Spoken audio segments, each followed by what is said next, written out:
The Los Angeles Clippers have become one of the most unlucky NBA teams in recent history. Coming into this season, they were widely seen as a top contender in the Western Conference. But through the first 25 games of the season, their record sits at just 6 and 19, near the bottom of the West. Their struggles were on full display in their most recent game against the Houston Rockets, where they literally could not inbound the ball, really showing how broken and non-functional this team has become. Now, injuries have played a huge role in the Clippers' collapse this season. Bradley Beal's already out for the season, Kawhi's already missed a bunch of games, and other rotation players have been limited by injury or illness. And this has forced James Harden to play hero ball every single night, which does not work when nobody else on the roster can score in double figures. When healthy, the duo of James Harden and Kawhi Leonard are one of the best in the entire league. So far this season, James Harden is averaging about 27 points, 5 rebounds, and 8 assists per game, while Kawhi is putting up 25 points, 5 rebounds, and 3 assists per game. But here's the painful truth. Beyond these two players, this roster has virtually nobody who can reliably create offense or impact winning on a nightly basis. If we look at the Clippers roster as a whole, then after Harden and Kawhi, the next top scorers are Bogdan Bogdanovic, Kobe Sanders, and Cam Christie, who are all averaging below 10 points a game, with negative impact on both ends of the floor. Then there's the big men like Brook Lopez, who's only averaging 6 points and 2 rebounds a game, playing far below what the Clippers need from him to be a playoff team. And even Ivica Zubac, while he is effective and has been playing solid, it isn't enough to help the Clippers win games. There's a glaring drop off beyond James Harden and Kawhi, as both of them account for a staggering 67% of the team's total offensive output, and that's counting points plus assists. But their efficiency does fluctuate, and they can't carry everything, especially considering the fact that Kawhi will miss at least 35 games this season, and this puts Harden in a bad spot as he's old, he can't carry the offense every night, and he's going to be missing games as well. The Clippers are a team full of veterans past their prime, with very little young, promising talent to look forward to. It's not a stretch to say that if this team was constructed 5 years ago, they would have been the best team in the league by far. But now, most of the vets on the roster are guys past their prime, going from team to team until they finally decide to retire. The biggest part of the Clippers' long term problems stem from front office moves that were made with short term goals in mind while sacrificing the future of the team. The biggest example of this was in 2019 when the Clippers traded for Paul George, sending away several first round picks and Shea Gilgeous-Alexander to the Oklahoma City Thunder, including a 2026 unprotected first round draft pick. That pick is going to go to OKC and will more than likely be a top 10, maybe even a top 5 pick. And that pick is going to go to a team that is currently 24 and 2 and by far the best team in the league looking to go back to back. Losing this pick hurts the Clippers in a big way. First off, that pick will almost certainly be a top 10 pick in the 2026 draft, which has been said to be extremely talented. Secondly, the pick goes to the Oklahoma City Thunder, who are the best team in the league, which will only further their dominance for years to come. And finally, it gives the Clippers just overall less picks to use in a potential trade.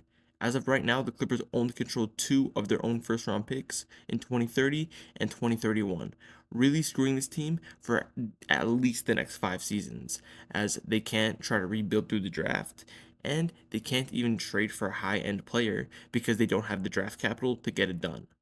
Combine this with the poor offseason moves they made, like trading Norman Powell for John Collins. Norman Powell, by the way, is currently averaging 25 points per game, while John Collins is only averaging 12 and can't create his own shot like Powell can. There's also the additions of Brook Lopez, Bradley Beal, and Chris Paul, which hurt the team even more, as the front office doesn't even like Chris Paul anymore and are currently trying to trade him after the two sides had a very public falling out. Bradley Beal has started out the season playing absolute terrible basketball and is now injured for the rest of the season. And Brook Lopez, who is 37 years old, averaging just 6 points a game and being a liability on defense.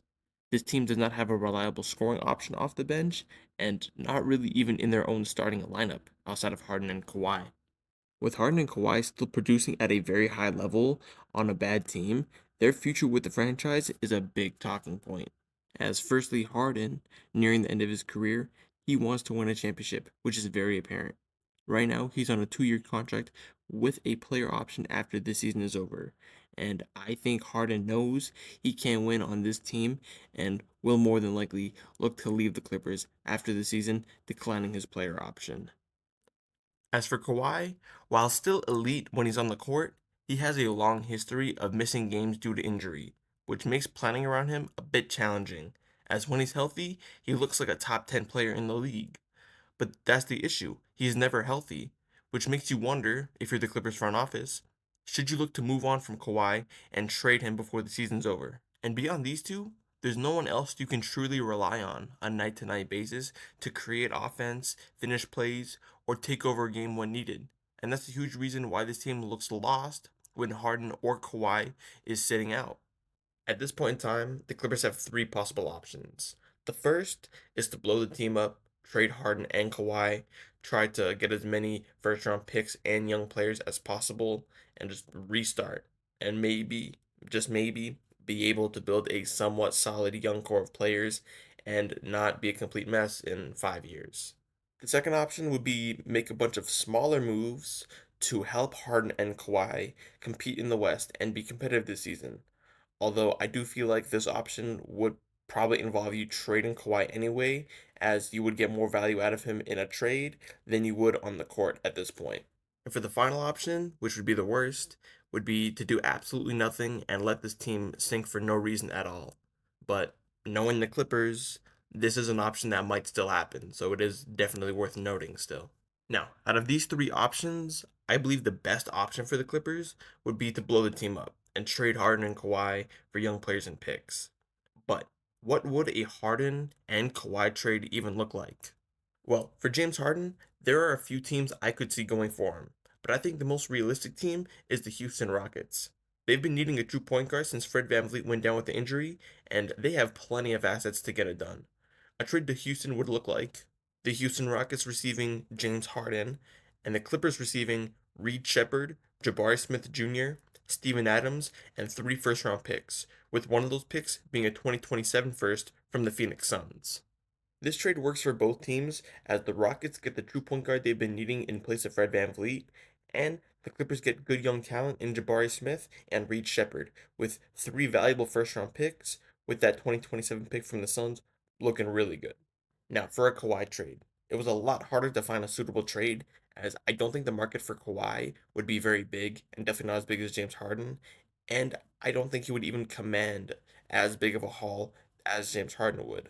But the most realistic option, I think, would be the Golden State Warriors, with the trade looking like the Warriors receiving Kawhi Leonard and the Clippers receiving Jonathan Kuminga, Moses Moody, Brandon Pajemski, Buddy Hield, and two first round picks. Now, this trade would have to happen after January 14th, as Kuminga cannot be traded until then due to his contract. But this does give the Clippers a first round pick in this year's draft with three good young assets. And maybe the Clippers could unlock Jonathan Kuminga's potential that's been held back in Golden State.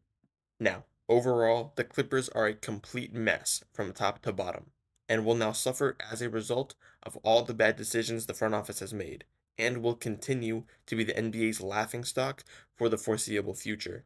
And that's the end of this video. If you enjoyed, please be sure to like and subscribe as it helps me out a ton, and be sure to check out my last video where I covered the Oklahoma City Thunder's rise and how their future looks. If you made it this far into the video, I truly do appreciate you, and with all that said, that's it for me, and I'll catch you on the next video. Peace.